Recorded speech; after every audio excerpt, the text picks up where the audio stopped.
প্রায় 2 বছর আগে গাজা উপত্যকায় ইসরায়েলের আগ্রাসন শুরুর পর বিশ্বে ফিলিস্তিন রাষ্ট্রের প্রতি সমর্থন বাড়তে থাকে। সেই ধারাবাহিকতায় যুক্তরাষ্ট্রের মিত্র ক্ষমতাধর বেশ কয়েকটি দেশ সম্প্রতি ফিলিস্তিনকে স্বীকৃতি দিয়েছে। রোববার যুক্তরাজ্য, অস্ট্রেলিয়া, কানাডা ও পর্তুগাল ফিলিস্তিনকে স্বাধীন রাষ্ট্র হিসেবে স্বীকৃতি দেওয়ার পর আরও অনেক দেশ এগিয়ে আসছে। এবার নিউ ইয়র্কে জাতিসংঘের সাধারণ পরিষদের অধিবেশনে ফ্রান্স, বেলজিয়াম ও অন্যান্য কয়েকটি দেশও একই পথে হাঁটবে। যেসব ভূখণ্ড ঘিরে স্বাধীন রাষ্ট্র প্রতিষ্ঠা করতে চায় ফিলিস্তিন, সেই অঞ্চলগুলোর বেশিরভাগ ধ্বংসস্তূপে পরিণত করেছে ইসরায়েল। জাতিসংঘের সদস্য দেশগুলোর মধ্যে 3/4 ইতিমধ্যে ফিলিস্তিনকে রাষ্ট্র হিসেবে স্বীকৃতি দিয়েছে। এএফপি বলছে, জাতিসংঘের 193 সদস্য দেশের মধ্যে অন্তত 145টি ফিলিস্তিনকে রাষ্ট্রের স্বীকৃতি দিয়েছে। সেই তালিকায় বিশ্বের স্বল্পোন্নত দেশগুলোর জোট G7 এর সদস্য ব্রিটেন ও কানাডাও রয়েছে। এছাড়া অস্ট্রেলিয়া ও পর্তুগালও স্বীকৃতি দিয়েছে ফিলিস্তিনকে। ফ্রান্স, বেলজিয়াম, লুক্সেমবার্গ ও মাল্টা শিগগিরই নিউ ইয়র্কে জাতিসংঘের সাধারণ পরিষদের অধিবেশনের এক ফাঁকে ফিলিস্তিনকে স্বীকৃতি দিতে পারে। আরব বিশ্বের সব দেশ, আফ্রিকা ও লাতিন আমেরিকার প্রায় সব দেশ এবং ভারত, চীন সহ এশিয়ার অধিকাংশ দেশই ইতোমধ্যে ফিলিস্তিনকে স্বীকৃতি দিয়েছে।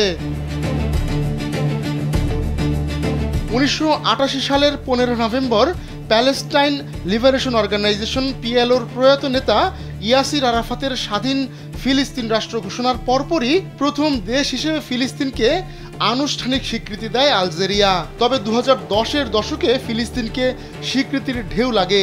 সেটা কিছুটা থমকে গেলে 2023 সালে গাজায় ইসরায়েলের অভিযান পরবর্তী সময়ে নতুন করে আরও 13টি দেশ ফিলিস্তিনকে স্বীকৃতি দিয়েছে।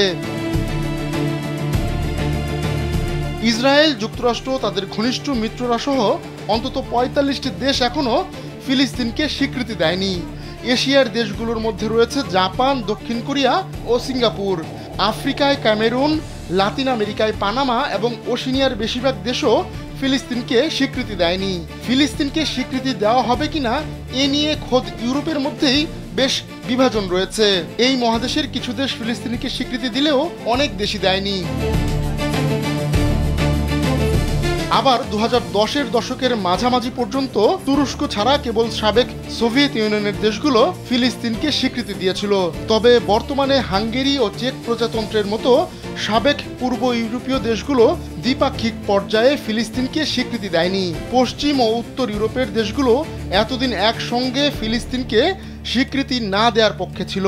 তবে 2014 সালে সুইডেন প্রথম পশ্চিম ইউরোপীয় দেশ হিসেবে ফিলিস্তিনকে স্বীকৃতি দেয়। কিন্তু গাজায় চলমান যুদ্ধের কারণে পরিস্থিতিতে নাটকীয় পরিবর্তন এসেছে। 2024 সালে নরওয়ে, স্পেন, আয়ারল্যান্ড ও স্লোভেনিয়া সুইডেনের পথ অনুসরণ করে ফিলিস্তিনকে স্বীকৃতি দেয়। এরপর রোববার যুক্তরাজ্য ও পর্তুগালও একই পথে হেঁটেছে। অন্যদিকে ফিলিস্তিনকে স্বাধীন রাষ্ট্র হিসেবে স্বীকৃতি দেওয়ার বিষয়টি প্রতীকী হলেও এর রাজনৈতিক গুরুত্ব অনেক।